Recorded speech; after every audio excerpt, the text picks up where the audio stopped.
seatbelt by pulling loose end.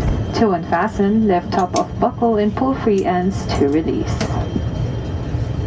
In case of water landing, your life vest is found under your seat. Remove sharp objects from your body.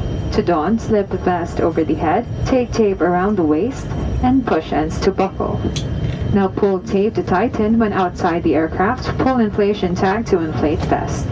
Manual inflation is done by means of the red tube. Blow to increase air and push pin inward to release air. Light automatically illuminates once the battery is immersed in water. Do not inflate the life vest inside the aircraft. Please be reminded that unauthorized removal of life vest from the aircraft constitutes theft and is punishable by law. The cabin is pressurized. Should there be a rapid change in cabin pressure, oxygen masks are available on selected panels with an indicator. When this happens, insert a sharp object into the pinhole, immediately grab the mask, pull it towards you, put it over your nose and mouth, and breathe normally. Cabin crew shall assist in the administration of oxygen after a decompression.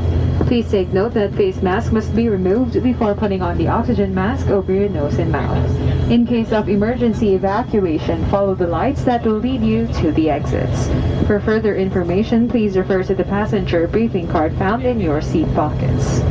This aircraft is equipped with emergency exit signs found in the cabin. The location of the nearest exit may be behind you. We are about to take off. Straighten up your seats.